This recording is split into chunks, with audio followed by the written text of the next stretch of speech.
창세기 12장 10절에서 20절까지입니다.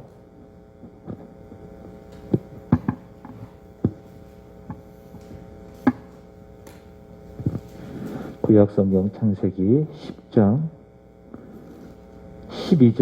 10절에서 마지막 20절까지입니다. 그 땅에 기근이 들었으므로 아브라함이 애굽에 거류하려고 그리로 내려갔으니 이는 그 땅에 기근이 심하였음이라. 그가 애굽에 가까이 이르렀을 때에 그의 아내 사라에게 말하되 내가 알기에 그대는 아리따운 여인이라. 애굽 사람이 그대를 볼 때에 이르기를 이는 그의 아내라 하여 나는 죽이고 그대는 살리리니 원하건대 그대는 나의 누이라 하라. 그러면 내가 그대로 말미암아 안전하고 내 목숨이 그대로 말미암아 보존되리라 하니라. 아브라함이 애굽에 이르렀을 때에 애굽 사람들이 그 여인이 심히 아름다움을 보았고 바로의 고관들도 그를 보고 바로 앞에서 칭찬하므로 그 여인을 바로의 궁으로 이끌어 들인지라. 이에 바로가 그로 말미암아 아브라함을 후대함으로 아브라함이 양과 소와 노비와 암수 나귀와 낙타를 얻었더라. 여호와께서 아브라함의 아내 사라의 일로 바로와 그 집에 큰 재앙을 내리신지라. 바로가 아브라함을 불러서 이르되 내가 어찌하여 나에게 이렇게 행하였느냐? 내가 어찌하여 그를 내 아내라고 내게 말하지 아니하였느냐? 내가 어찌 그를 누이라 하여 내가 그를 데려다가 아내를 삼게 하였느냐? 내 아내가 여기 있으니 이제 데려가라 하고 바로가 사람들에게 그의 일을 명하매 그들이 그와 함께 그의 아내와 그의 모든 소유를 보내었더라. 아멘. 아브라함은 셈의 후손입니다. 노아의 세 아들 중에 특별히 하나님께서 여자의 후손을 그리스도를 보내시기로 선택한 사람이 이 셈인데 이 셈의 후손 가운데에 데라가 있고 이 데라의 아들이 아브라함입니다. 하나님은 아브라함을 갈대아 우르에서 부르시고 너는 고향 친척 아비의 집을 떠나 내가 내게 보여줄 땅으로 가라라고 명령을 하셨습니다. 히브리서 11장 8절의 말씀을 보시면은 그러한 하나님의 부르심에 대한 아브라함의 반응, 그것을 믿음이라고 이야기하는데 아브라함은 갈 바를 알지 못하지만은 오직 믿음으로 떠나갔다라고 이야기를 합니다. 그리고 하나님께서는 그렇게 믿음으로 떠나갔던 아브라함과 언약을 세우시지요. 두 가지입니다. 지난 시간에 말씀을 드렸지만 첫 번째로는 아브라함을 복이 되게 하시겠다. 여기서 말하는 복이라고 하는 것은 세상적인 세속적인 가치의 복이 아니라 하늘에 속한 복, 즉 하나님의 백성이 되는 구원의 복을 말하는 겁니다. 아브라함을 구원하시겠다. 그래서 하나님께서는 아브라함을 복이 되게 하겠다라고 약속을 하셨고 또 두 번째로는 그러한 구원의 복을 이 세상 속에 나누어주는 복의 통로가 되게 하겠다라고 약속을 하셨습니다. 이것이 바로 하나님께서 아브라함과 세우신 아브라함 언약이라고 이야기를 하는데 제가 신학대학원 다닐 때에 졸업 논문을 이 아브라함 언약을 제가 썼던 그런 기억이 있습니다.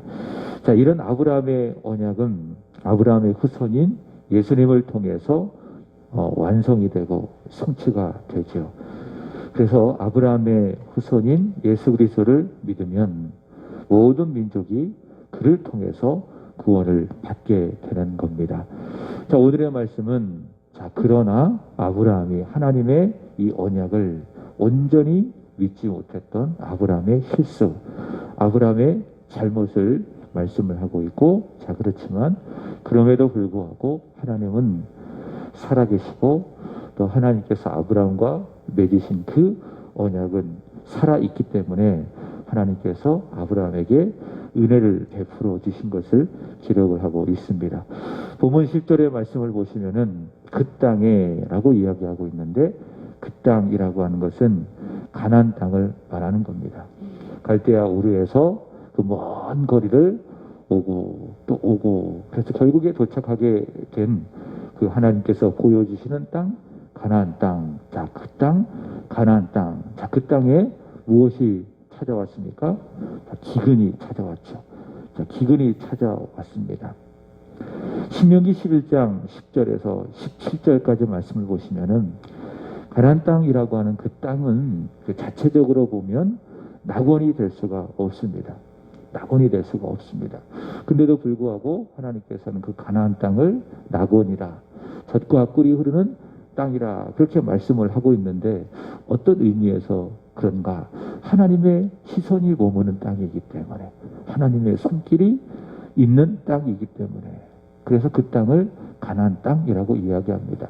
그러니까 아무리 척박한 그런 환경이라 할지라도 인간적으로 보기에 그 땅에 하나님의 마음이 있고 그래서 하나님의 시선이 있고 하나님의 손길이 있다면 그 땅은 천국, 그 땅은 젖과 꿀이 흐르는 땅이라고 할 수 있습니다.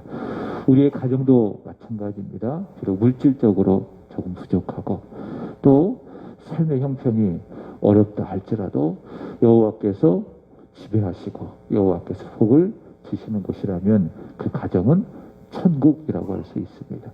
그러나 하나님의 손길이 없고 하나님의 역사가 없는 그런 가정이라면 아무리 많은 것들을 가지고 누리고 있다 할지라도 그 가정은 결코 천국이 될 수 없습니다. 자, 가나안 땅이 바로 여호와께서 복을 내려 주시는 땅. 그래서 하나님의 손길이 없다면 그 땅에 기근이 찾아오게 되는 겁니다. 그러나 하나님의 손길이 역사한다면 그 땅은 천국이 되는 겁니다. 풍족해지게 됩니다. 자, 그렇지만 풍족하든 그리고 풍족하지 않든 분명한 것은 이 가나안 땅은 약속의 땅으로 하나님께서 아브라함에게 보여주시는 그 약속의 땅으로 하나님께서 돌보아 주시는 땅. 자, 그래서 하나님의 이 약속에 따라서 이 아브라함이 가나안에 들어왔다면 아브라함의 입장에서는 그 땅에 기근이 있든 아니면 그 땅에 풍족하든 어떻게 해야 됩니까? 하나님이 가라고 해서 온 땅이기 때문에 그 땅을 절대로 떠나지 말아야 됩니다. 우리 이근섭 집사님 가정 여기 있지만 우리 집사님의 가정이 우리 교회에 오게 된 거는 저도 그렇고 우리 집사님 가정도 그렇고 인정하고 믿는 바가 무엇인가 하면 내 의지와 내 결단으로 온 것이 아니라 하나님이 이끌어 주셔서 하나님이 보내주셔서 우리 교회로 왔다라고 하는 겁니다. 근데 그것은 제가 믿는 바이고 또 우리 집사님의 가정이 믿고 고백하는 바입니다. 자, 그렇기 때문에 내 결단으로 내 의지로 우리 교회에 왔다면 좀 어려우면은 또 내 마음에 맞지 않으면은 언제든지 떠나갈 수 있는 겁니다. 그리고 내 마음에 맞는 교회를 내가 다시 찾으면 되는 거예요.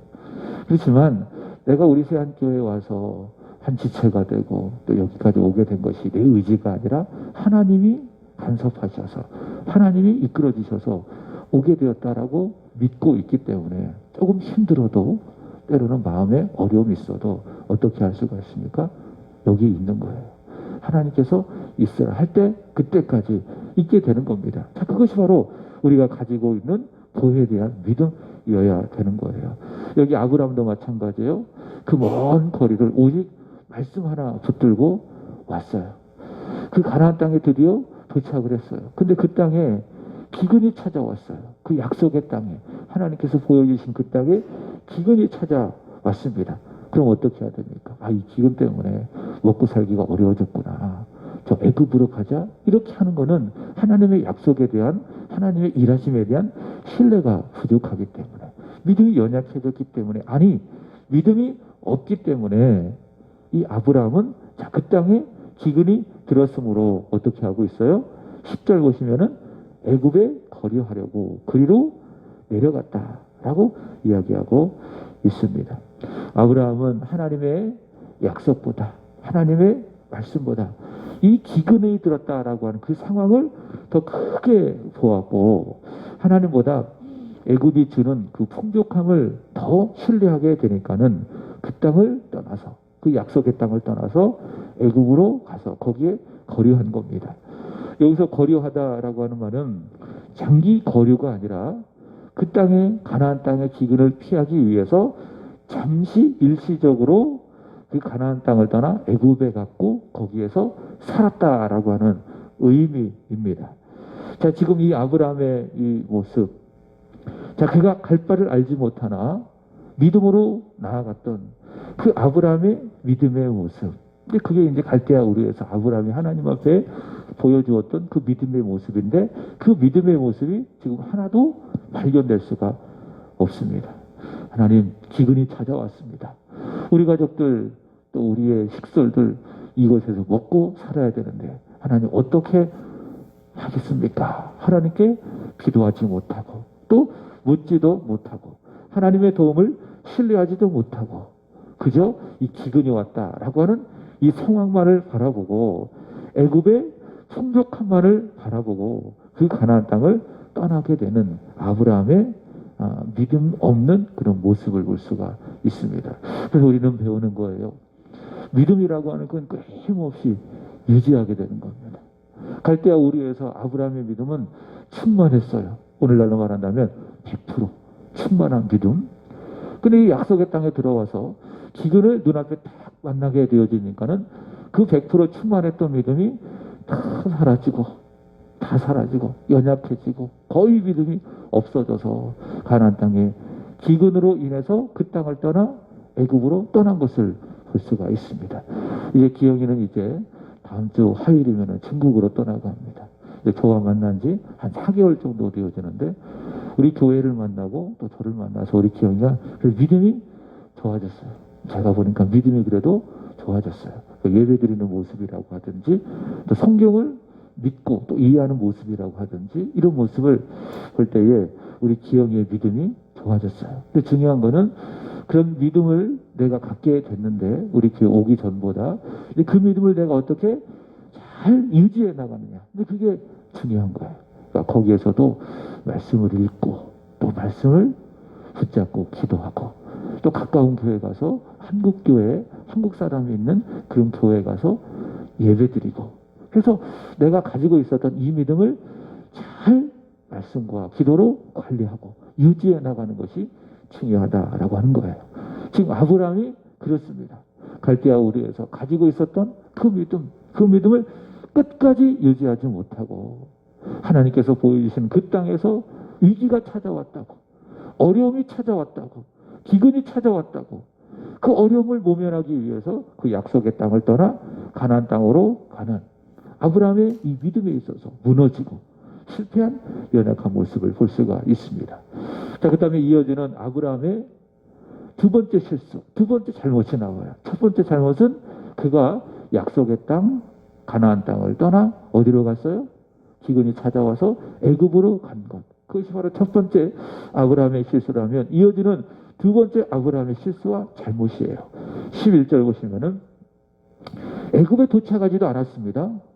애굽에 가기 전에 질의 겁을 먹고 그 아내 사라에게 말하기를 그가 애굽에 가까이 이르렀을 때에 그의 아내 사라에게 말하기를 내가 알기에 그대는 아리따운 여인이라. 12절 보시면 애굽 사람이 그대를 볼 때에 이르기를 이는 그의 아내라 하여 나는 죽이고 그대는 살리리니. 13절 원하건대 그대는 나의 누이라 하라. 그러면 내가 그대로 말미암아 안전하고 내 목숨이 그대로 말미암아 보존되리라. 자, 당시 이 사례의 나이는 65세 정도로 추측을 할 수가 있습니다. 왜냐하면 창세기 23장 1절 말씀을 보시면은 이 사례가 얼마를 살았는가 하면 127세를 살았습니다. 자, 이런 사례의 나이를 본다면 이 당시 이 사례의 나이가 약 65세 정도 되지 않았을까라고 추측을 할 수가 있습니다. 이 사례는 원숭미가 있는 중년이라고 할 수 있습니다. 자, 또 이 사례는 아이를 낳아보았어요? 낳아보지 못했어요? 지금까지 아이를 낳아보지가 못했습니다. 그러니까 출산 경험이 없습니다. 자, 그렇기 때문에 그 외모가 아주 아리따웠을 것이다 라고 이야기할 수 있습니다. 여러분 그렇지 않겠습니까? 어떤 그분들은 이게 젊었을 때는 예쁜데 나이가 들면은 점점 이제 그 예뻤던 모습이 사라지는 그런 분들이 있습니다. 근데 또 어떤 분들은 이제 아기 때, 또 청소년 때, 또 청년 때는 별로 이쁘지 않는데 나이가 점점 들어가면서 아주 얼굴이 예뻐지는 그런 분들이 종종 있습니다.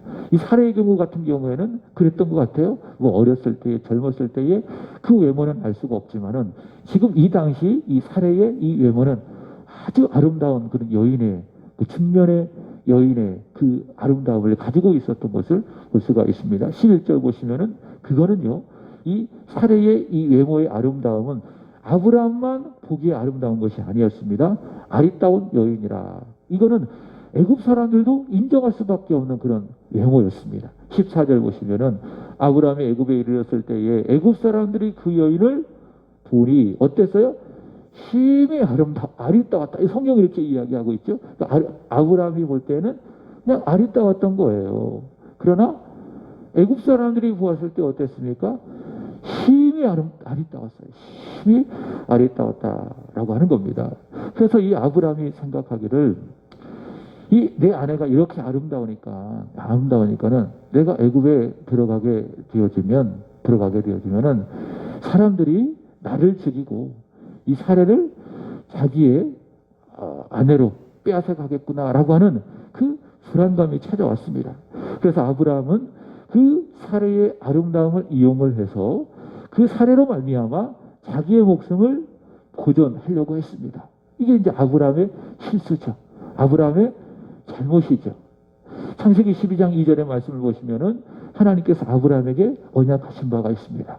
그것이 무엇인가 하면 너로 말미암아 모든 민족이 복을 받게 될 것이다. 그것이 하나님께서 아브라함에게 약속하신 바인데 큰 민족을 이루게 될 것이다. 그러니까 너로 말미암아 세상이 복을 받게 될 것이다. 너를 통해서 큰 민족이 이루어지게 될 것이다. 하나님께서 그 약속을 하셨는데 그 약속은 사람에 대한 약속이네. 사람에 대한 약속. 그러니까 큰 민족, 아브라함을 통해서 큰 민족을 이루겠다라고 하는 것은 사람을 주시겠다. 큰 민족이 되게 하시겠다라고 하는 그 약속인데 그 약속을 아브라함을 통해서 하나님께서 이루어 가시려고 하면 누가 있어야 되는가 하면 사례가 있어야 되는 거예요. 그러니까 아브라함과 사례를 통해서 아들이 태어나고 또 그 아들이 또 아들을 낳고 해서 큰 민족이 되어야 하는 것이 하나님의 약속이다라고 하는 겁니다. 자, 그렇다면 자기 목숨을 지키기 위해서 이 사례를 애굽 사람에게 내주면 돼야 안 돼요? 안 되는 거예요. 왜? 이 사례가 보존이 자기 아내가 되어야 되는 거예요. 자기 곁에 있어서 아들을 낳고 또 아들을 낳아서 큰 민족이 이루어가는 것이 하나님의 뜻이기 때문에 아브라함은 절대로 이 사례를 애굽 사람에게 주어서는 안 되는 겁니다. 그러나 지금 이 아브라함은 하나님께서 주신 약속에 대한 인식이 하나도 없어요. 내가 내 아내를 지켜야 된다. 왜? 이 아내는 단지 내가 사랑하는 아내일 뿐만이 아니라 하나님께서 언약을 이어갈 축복의 사람이다. 열국의 어미이다. 라고 하는 그 사실에 대한 아브라함은 전혀 생각하지 않고 오직 자기의 아내만을 생각을 하고 있습니다. 자기 목숨을 어떻게 하면은 내가 지킬 수 있을까라고 하는 이 이기적인 생각만 가지고 있습니다.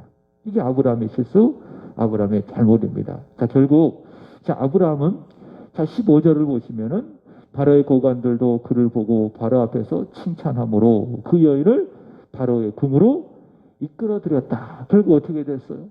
이 결국 안에 사례를 빼앗기게 되어지고 20절 말씀을 보시면은 그 아내와 그의 모든 소유를 버렸더라. 모든 소유라고 하는 이 말씀을 통해서 아브라함은 재산까지도 다 잃어버리고 아브라함의 실수와 아브라함의 잘못, 기근을 피하기 위해서 애굽에 들어와서 뭔가 얻기 위해서 애굽에 들어왔는데 다 잃어버렸잖아요. 사랑하는 아내도 잊어버리고 자기 모든 소유도 잃어버리고 약속도 희미해지게 되는 것이고 자, 이런 아브라함의 실수와 아브라함의 잘못을 통해서 얻기보다는 오히려 모든 것을 다 잃어버리는 그런 낭패를 아브라함이 당하고 있습니다. 자, 그렇지만 이런 아브라함의 실수, 아브라함의 이 잘못, 이것에도 불구하고 그러나 더 큰 게 뭐예요? 아브라함을 향한 하나님의 신실하신 언약, 그 신실한 가운데 여전히 살아있는 하나님의 은혜. 자, 그것이 있기 때문에 하나님께서는 이 아브라함에게 은혜를 베풀어 주시는 겁니다. 그게 17절이죠. 여호와께서 아브라함 아내 사라의 일로 바로와 그 집에 큰 재앙을 내리신지라. 하나님께서 아브라함의 아내 사라의 일로 바로와 그 집에 큰 재앙을 내리셨다라고 하는 겁니다. 하나님은 여전히 살아계셔서 아브라함에게 하신 그 신실하신 언약을 이루셔야 하기 때문에, 만약 바로가 그 아내 사례를 자기 아내로 취해버린다면 하나님께서 아브라함에게 하신 그 언약, 그 약속이 이루어질 수가 없기 때문에 하나님은 그것을 위해서 어떻게 하시는 거예요? 그 아내를 데리고 갔던 바로와 그 집에 큰 재앙을 내리신 거예요. 그러니까 아브라함을 딱 보면은 그 언약을 이뤄가기가 어려운 거예요. 연약한 사람, 부족한 사람이기 때문에. 그러나 하나님 자체가 신실하시고 하나님께서 하신 그 언약의 내용을 하나님은 신실하게 이루어 가시는 그런 하나님이시기 때문에 하나님께서는 그 언약을 보시고 바로와 그 집에 큰 재앙을 내리시게 되었습니다. 그래서 바로에겐 재앙이지만은 아브라함에게는 하나님의 은혜가 임하게 된 것입니다. 오늘 말씀의 결론입니다. 아브라함처럼 우리의 실수, 우리의 잘못이 우리에게 있을 수가 있습니다. 그러나 기억하십시오. 우리의 잘못보다 큰 게 뭐냐? 우리를 향하신 하나님의 약속, 우리를 향하신 하나님의 은혜, 그게 더 크다라고 하는 것이죠. 예수 그리스도의 십자가가 그것을 우리에게 보여주고 있습니다. 예수님의 십자가는 내 잘못, 내 실수, 내가 하나님을 대역하는 내 죄보다 하나님의 사랑이 더 크다. 그게 예수 그리스도의 십자가예요. 그래서 아무리 큰 죄를 지었다 할지라도, 하나님 보시기에 큰 악을 내가 저질렀다 할지라도 예수 십자가 앞에 나가 십자가를 바라보고 십자가를 붙들면 내 모든 죄가 용서받고 사함받고, 그게 예수 십자가의 능력이에요. 그래서 우리는 연약하여 부족하여 오늘 아브라함처럼 무너지고 힘에 겨웠다 할지라도 낙심할 것 전혀 없습니다. 왜? 복음 십자가가 있기 때문에. 그래서 믿음의 주요 또한 우리를 온전하게 하시는 주 예수 그리스도, 그분의 십자가를 바라보고 십자가 앞에 나가기만 하면 하나님의 은혜가 임하게 되어서 회복되고 살아나고 다시금 온전하게 된다라고 하는 거예요. 하나님의 신실하신 약속, 하나님의 우리를 향하신 하나님의 은혜, 그것이 바로 내 실수, 내 잘못보다 더 크다. 오늘 말씀은 우리에게 보여주고 있습니다. 그래서 하나님의 약속이 우리의 실수보다 더 크기 때문에 하나님은 우리의 실수를, 우리의 실수로 말미암아 가지고 왔던 그 화를 복으로 바꾸어 주시는 하나님. 그래서 우리를 향하신 하나님의 신실하심, 그 은혜는 여전히 살아있으니 우리가 때로는 이 아브라함처럼 실수하고 잘못하고 믿음에 있어서 무너졌다 할지라도 그것 때문에 낙심하지 말고, 그것 때문에 좌절하지 말고, 야, 나는 안 되는구나, 나는 가망 없구나, 이렇게 낙심하지 말고 어떻게 해야 됩니까? 신실하신 하나님의 약속을 굳게 붙들고 다시 한번 일어설 수 있게 되는 겁니다. 여러분 잊지 마십시오. 우리를 향하신 하나님의 신실하신 그분의 약속, 그것은 오늘 아브라함처럼 우리가 저지르는 우리의 잘못, 우리의 실수보다 더 큽니다. 하나님의 은혜는 여전히 살아있습니다. 오늘 말씀이 그것을 우리에게 보여주고 있습니다. 자, 기도하겠습니다. 살아계신 하나님, 오늘도 믿음으로 이 새벽을 깨우게 하여 주시고 하나님 앞에 와 기도로 찬송으로 하나님의 말씀을 들으며 오늘 주일을 시작하게 하여 주시니 감사합니다. 오늘의 말씀, 아브라함의 실수, 아브라함의 잘못, 믿음으로 갈 바를 알지 못하나 하나님 앞으로 나아갔던, 약속을 따라 나아갔던 그런 아브라함의 믿음이 있었던 모습을 오늘의 말씀은 전혀 찾아볼 수가 없습니다. 오히려 아브라함의 실수, 아브라함의 잘못으로 가득합니다. 그럼에도 불구하고 하나님은 살아있고 역사하시고 신실하신 분이시기 때문에 아브라함의 실수보다 더 큰 하나님을 우리에게 보여줍니다. 하나님, 우리의 실수, 우리의 잘못이 있다 할지라도 저희를 낙심하지 아니하게 하여 주시고, 문제보다 크신 하나님, 우리의 실수보다 더 큰 하나님의 은혜와 사랑을 의지하며 늘 하나님 앞으로 나아갈 수 있는 우리의 믿음이 되게 하여 주시기를 간절히 원합니다. 하나님, 오늘도 우리에게 거룩한 죄를 허락하여 주시고 믿음으로 예배하게 하여 주셔서 감사합니다. 지금 전국적으로 코로나 2.5 단계로 교회가 모여 예배할 수 없는 어려운 상황 가운데 놓여져 있습니다. 온라인 예배로 예배하는 우리 사랑하는 성도들, 이 땅의 온 교회들과 성도들 불쌍히 여겨주시기를 간절히 원하며, 그렇게 예배를 한다 할지라도 영과 진리로 예배하는 참된 예배자들이 되게 하여 주시기를 간절히 원합니다. 이 어려움의 시기, 이 고통스러운 시기를 하나님 믿음으로 잘 이겨나갈 수 있는 우리 세한교회, 그리고 이 땅의 모든 교회들이 되게 하여 주옵소서. 하나님, 이러한 시간들이 우리의 믿음을 약화시키는 일들이 되지 않게 하여 주시고, 우리의 예배가 무너지는 계기가 되지 않게 하여 주시고, 오히려 화를 복으로 바꾸어 주시는 하나님을 온전히 신뢰함으로 말미암아 우리의 믿음이 더욱 견고해지고 단단해지며 우리의 예배가 더욱더 바르고 신실하게 세워져 갈 수 있도록 하나님 은혜 위에 은혜를 더하여 주옵소서. 그러도 우리 세한교회 하나님 앞에 드려지는 모든 예배가 우리 하나님이 기쁘게 받아주시는 거룩한 제물이 되게 하여 주시고, 우리 세한의 모든 성도들 예배에 성공하여 믿음에 성공하고, 믿음에 성공하여 인생에 성공하는 예배의 성공자들이 되게 하여 주옵소서. 하나님, 특별히 다음 주 화요일 꿈과 비전을 향하여 이 한국 땅을 떠나는 우리 기영이를 축복해 주시기를 간절히 원합니다. 아브라함이 갈 바를 알지 못하나 믿음으로 나아갔던 그러한 믿음이 우리 기영에게 있게 하여 주옵소서. 그것에서 열심히 미래를 꿈꾸며 기도하며 준비하게 하여 주시고, 열심히 준비하여 멋진 믿음의 사람이 되어 훗날 우리 주님의 나라를 위하여, 주님의 몸된 교회를 위하여 쓰임받는 믿음의 사람, 축복의 사람 우리 기영이가 되게 하여 주옵소서. 하나님, 이후로도 기도하겠사오니 성령이여 충만하게 임재하여 주옵소서. 성령 안에서 깨어있게 하여 주시고, 믿음으로 구하게 하여 주시고, 조금도 의심하지 않게 하여 주시고, 무엇보다도 주님 말씀하신 것처럼 먼저 그의 나라와 그의 의를 구하며 간절히 구하는 이 시간, 그리하여 기도를 통하여 우리 살아계신 하나님의 은혜를 경험하게 하여 주시고 응답받게 하여 주옵소서. 감사하며 구주 예수 그리스도의 이름으로